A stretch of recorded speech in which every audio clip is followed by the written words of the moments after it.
अस्सलाम वालेकुम students. Last lecture में हमने स्ट्रेटजीज़ के बारे में कुछ देखा था कि ऑर्गेनिज़म्स जो हैं वो थर्मो रेगुलेशन में क्या क्या अडाप्टेशंस उनके अंदर पाई जाती हैं। स्ट्रक्चरल अडाप्टेशंस हमने देखी थी, फिजियोलॉजिकल अडाप्टेशंस देखी थी और इसके अलावा बिहेवियरल अडाप्टेशंस को हमने डिस्कस किया था। इसके अलावा हमने ऑर्गेनिज़म्स को क्लासीफाई किया था थर्मो रेगुलेशन की बेस पर, जिसमें पोइकिलोथर्म्स आते थे या होम्योथर्म्स। पोइकिलोथर्म्स ऐसे ऑर्गेनिज़म्स थे जो कोल्ड ब्लडेड हैं, जो अपनी बॉडी का टेम्परेचर जो है वो मेंटेन नहीं करते। जैसा इन्वायरमेंट का टेम्परेचर होता है वैसा ही इनके बॉडी का टेम्परेचर होता है। और होम्योथर्म्स वो ऑर्गेनिज़म्स थे जो अपनी बॉडी का टेम्परेचर मेंटेन रख रहे हैं। ठीक है, तो ये हमने देखा था। फिर हमने देखा था कि ये क्लासिफिकेशन ज़्यादा एक्यूरेट नहीं है। बहुत से जानदार जो पोइकिलोथर्म्स में आते हैं वो अपनी बॉडी का टेम्परेचर मेंटेन रख रहे हैं, तो ये क्लासिफिकेशन जो है वो ज़्यादा एक्यूरेट नहीं थी। तो हमने इसको चेंज करके क्लासिफिकेशन को बेस किया ऑन सोर्स ऑफ हीट। यहाँ पर हमने 3 कैटेगरीज देखी थी। एंडोथर्म्स, जिनका मेटाबॉलिक रेट बहुत हाई होता है, जिससे काफ़ी हीट प्रोड्यूस होती है और उस हीट से वो अपनी बॉडी का टेम्परेचर मेंटेन कर सकते हैं। इसी तरह एक्टोथर्म्स था। एक्टोथर्म का जो मेटाबॉलिक रेट है वो ज़्यादा हाई नहीं होता, तो ये अपनी बॉडी की हीट को मेंटेन नहीं कर सकते, तो ये एनवायरनमेंट से हीट को ऑब्जॉर्व करते हैं। और हेट्रोथर्म्स हमने देखा था जो कैपेबल हैं of maintaining their body temperature but they do not regulate it. ठीक है, तो ये हमने 3 कैटेगरीज देखी थी। इसके अलावा हमने अडेप्टेशंस देखी थी। नेक्स्ट टॉपिक हमारे पास है रेगुलेटरी स्ट्रेटजीज़, कि किस तरह क्या क्या फंक्शंस आपकी बॉडी में परफॉर्म होते हैं टेम्परेचर को मेंटेन करने के लिए। हाई टेम्परेचर में क्या क्या फंक्शन आपकी बॉडी करती है और लो टेम्परेचर में क्या क्या करती है। सबसे पहले मैमल्स है। अब मैमल्स जिसमें ह्यूमंस भी आते हैं, ये एंडोथर्मिक नेचर होते हैं। ठीक है, मतलब ये अपनी बॉडी की हीट खुद प्रोड्यूस करते हैं। इनका मेटाबॉलिक जो हीट है इनकी वो बहुत ज़्यादा होती है, तो अपनी बॉडी का टेम्परेचर हम खुद मेंटेन कर सकते हैं।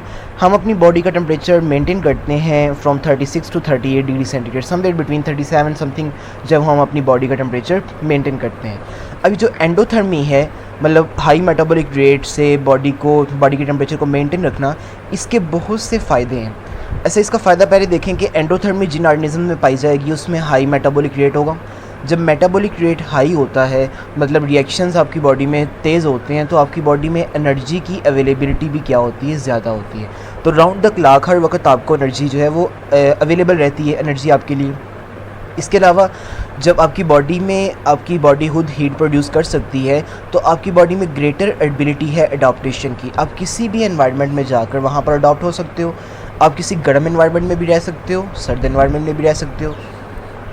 Allow distribution to wider ranges on earth. ये वही बात है कि आप अर्थ के अलग-अलग, इसे आप देखिए आर्कटिक जो है जहाँ पर बहुत ज़्यादा बर्फ़ है, बहुत ज़्यादा सर्दी है, वहाँ पर भी ह्यूमन सर्वाइव कर रहे हैं। ठीक है, इसी तरह जो डेजर्ट्स के एरियाज़ हैं वहाँ पर भी ह्यूमन सर्वाइव करते हैं। क्यों? क्योंकि हमारे अंदर क्या है, एंडोथर्मी है।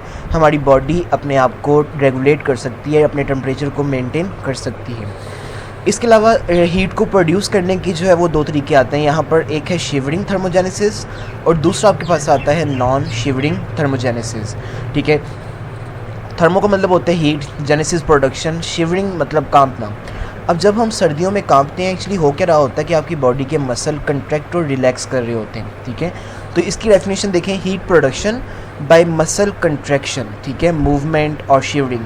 तो जब मसल कंट्रैक्ट या रिलैक्स करते हैं तो वो एनर्जी यूज़ करते हैं और उस एनर्जी के यूज़ करने की वजह से हीट प्रोड्यूस होती है, जिससे आपकी बॉडी का टेम्परेचर क्या होता है, हाई हो जाता है। इसी तरह नॉन शिवरिंग थर्मोजेनेसिस है कि सम टाइम शिवरिंग से इतनी ज़्यादा हीट प्रोड्यूस नहीं हो रही होती, काफ़ी सर्दी है, तो फिर आपकी बॉडी में रिलीज़ होते हैं hormones trigger heat production. For example thyroid hormone है। थायराइड हार्मोन थायरॉक्सिन जो है वो आपके गले में एक ग्लैंड होता है, थायराइड ग्लैंड, ये हार्मोन रिलीज़ करता है।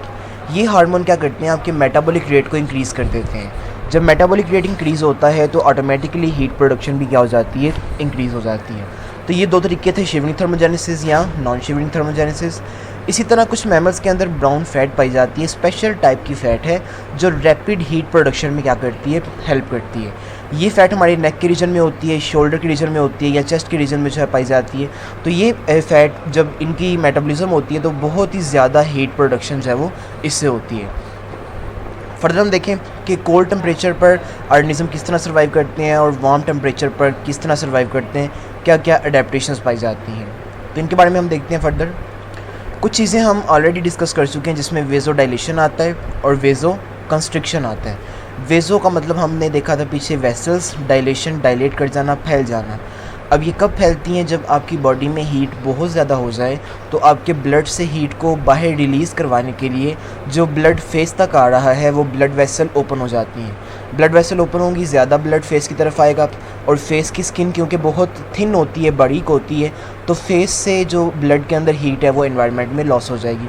इसी तरह अगर सर्दियां हैं, अपने बॉडी की हीट को बचाना है, कंजर्व करना है, तो वेज़ो कंस्ट्रिक्शन हो जाती है, ब्लड वेसल्स है वो तंग हो जाती हैं, कम ब्लड आपके फेस की तरफ आता है, हीट लॉस भी क्या होती है, कम होती है। इसी तरह हमारी बॉडी में आपकी हमारी डर्मिस जो स्किन की लेयर है उसके नीचे फ़ैट की लेयर होती है। ये फ़ैट की लेयर जो है वो इंसुलेशन प्रोवाइड करती है और बाहर की जो हवा है उससे हमें बचाती है। कुछ एनिमल्स क्या करते हैं, अपनी फर को रेज़ कर देते हैं, अपने बालों को रेज़ कर देते हैं और उन बालों और स्किन के दरमियान हवा की एक लेयर आ जाती है, ठीक है। ये ऑर्गेनिज्म जो है वो यूँ है, फॉर एग्जांपल कि यूँ स्किन है, इस स्किन के ऊपर जो है वो यूँ हेयर्स हैं, तो अपने हेयर्स को यूँ रेज़ कर देते हैं। जैसे ही हेयर्स रेज़ होते हैं तो स्किन और हेयर के दरमियान इस एरिया में, ये वाला जो एरिया, यहाँ पर एक हवा की लेयर आ जाती है, गर्म हवा की लेयर, ठीक है। अब नीचे स्किन है, बॉडी है, ऊपर जो एक्सटर्नल एनवायरनमेंट है, तो उन दोनों के दरमियान में जब जो हेयर्स हैं वो इरेक्ट हो गए हैं तो गर्म हवा की क्या आ गई, एक लेयर आ गई। अब बाहर की जो ठंडी हवा है वो इस लेयर को क्रॉस नहीं कर सकती, ठीक है, तो हमारी बॉडी तक जो है वो फिर ये ठंडी हवा जो नहीं पहुंचती। तो ये जो लेयर एक बनी है गर्म हवा की जो आपकी बॉडी के बिल्कुल साथ साथ है, ये इंसुलेशन का काम करती है, ठीक है, तो एक्ट एज इंसुलेटर। तो ये भी एक काम होता है जिसको हम गूस बम्प का नाम भी देते हैं। इसके अलावा वेल्स और सील जो हैं ये क्या करते हैं, इनके अंदर एक स्पेशल टाइप की जो है वो फैट लेयर पाई जाती है, that is called blubber, very thick fat layer under the skin. यहाँ डायग्राम में देखें कि ये स्किन है बाहर, ठीक है, इस स्किन के अंदर ये जो लेयर है सारी ये फ़ैट की लेयर है, तो बहुत थिक फैट की लेयर्स है ये वेल के अंदर दिखाई गई है। ये फैट की लेयर्स है वो इनको बाहर के ठंडे पानी से क्या करती है, बचाती है। इसी तरह वार्म टेम्परेचर में क्या होगा, मेरीन एनवायरनमेंट जो है, मेरीन मैमल्स जो हैं वो हीट को रिलीज़ कर देते हैं ब्लड वेसल के थ्रू। वही बात है कि स्किन तक आने वाली ब्लड वेसल से जो हीट है वो बाहर एनवायरनमेंट में चली जाती है। तो release heat through blood vessel of skin surface, skin surface की ब्लड वेसल के ज़रिए जो है वो हीट बॉडी से रिलीज़ हो जाती है। इसके अलावा sweat gland activity, sweat glands होते हैं जो स्वेट प्रोड्यूस करते हैं, जब इवेपोरेशन होती है तो कूलिंग प्रोड्यूस होती है। इसके अलावा पेंटिंग, जो डॉग्स हैं वो अपनी ज़ुबान बाहर निकाल के तेज़ी से सांस लेते हैं, उनकी इवेपोरेशन होती है, evaporative cooling from respiratory tract, तो इससे भी जो है वो कूलिंग फील होती है। इसके अलावा बैट्स क्या करते हैं या फिर रैबिट्स क्या करते हैं, ये सलाइवा, अपना सलाइवा जो है उसको अपने बॉडी पर गिराते हैं या फिर यूरिन को अपनी बॉडी पे गिराते हैं। जब सलाइवा या यूरिन इवेपोरेट करता है तो उससे भी क्या प्रोड्यूस होती है, कूलिंग प्रोड्यूस होती है। तो डिफरेंट स्ट्रेटजीज़ हैं, ऑर्गेनिज्म टेम्परेचर को मेंटेन करने के लिए क्या करती हैं, इनको अडॉप्ट करते हैं। फर्दर लेक्चर में हम नेक्स्ट में देखेंगे फीडबैक मैकेनिज़्म कि किस तरह हमारी बॉडी को पता लगता है कि आपकी बॉडी का टेम्परेचर कम हो रहा है या ज़्यादा हो रहा है, और किस तरह फिर आपका कंट्रोल सिस्टम उस टेम्परेचर को मेंटेन करने में हेल्प करता है।